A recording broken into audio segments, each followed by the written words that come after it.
is assaulted by a Northern Alliance commander. Then he's led away. He and the others were terrified, but once they'd been captured like this, they'll all have survived. Altogether, it took less than an hour for the Northern Alliance to carve their way through from the front line to the second defensive line of the Taliban.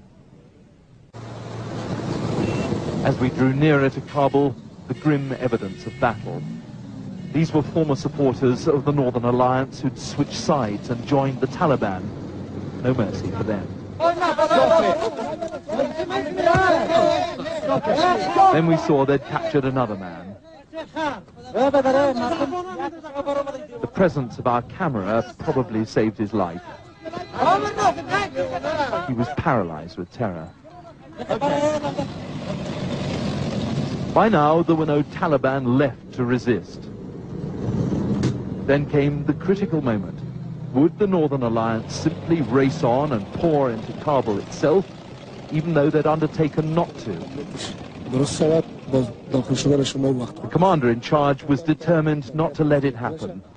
He ordered the armored vehicles to block the way. The great advance was stopped in its tracks. But Kabul lay temptingly close below us now. The small BBC team decided to head on into the city on our own and on foot, so no one would think we were soldiers. We ploughed on, radio side by side with television. Well, this is it. We're walking into Kabul city. We don't seem to have any problems around us. There's only people that are friendly and are saying, chanting, I'm afraid, kill the Taliban. But as we understand it, as we walk in here, there aren't going to be that many Taliban anyway. It was 7:53 a.m. local time. Kabul was a free city after 5 years of perhaps the most extreme religious system anywhere on earth. Under the Taliban, girls couldn't be educated. Men could be whipped for shaving. All music was banned. It was forbidden to play chess, to sing, to possess a picture of any living creature. No wonder they were happy. But there was an ugly price to be paid for so much repression. In the streets, in the ditches, foreign volunteers for the Taliban, especially Arabs and Pakistanis, ended up dead, lynched or shot. They were particularly loathed. In the surroundings of the Intercontinental Hotel in the center of Kabul, we caught sight of a group of Arab and Pakistani Taliban trying desperately to escape the vengeance of the people of Kabul. A group of soldiers is hunting them down.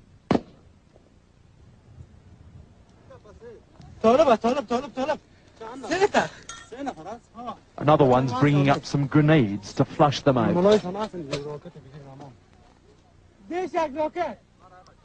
They're trapped inside this building.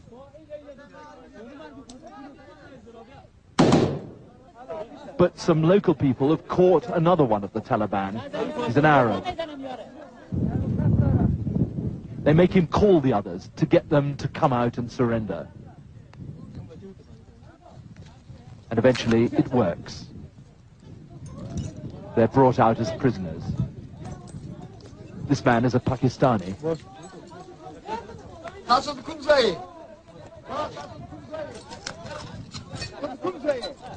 The Arab gets particularly brutal treatment.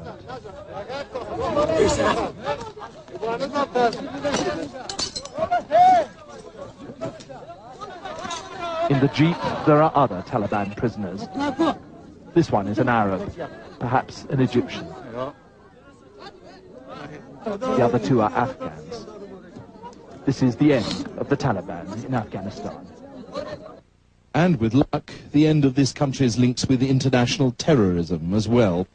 We went to a house where an Arab member of Osama bin Laden's Al-Qaeda organization lived and worked.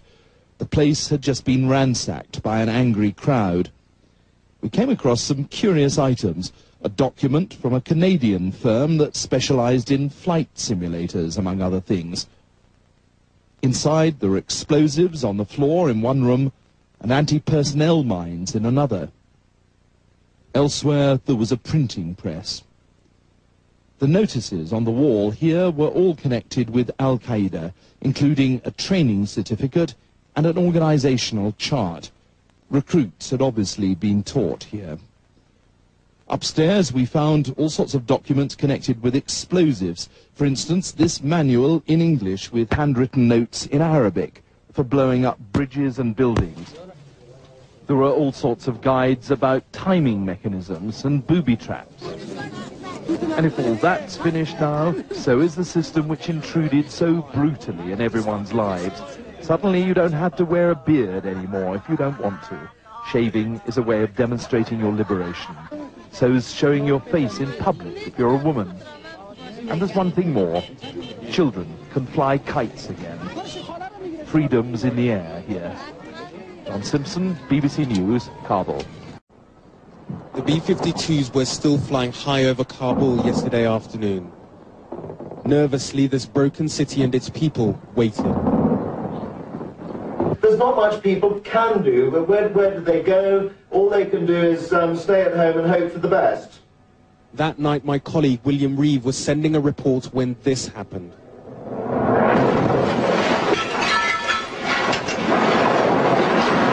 Jesus Christ. Down in the basement. Down in the basement. Get down there. Right.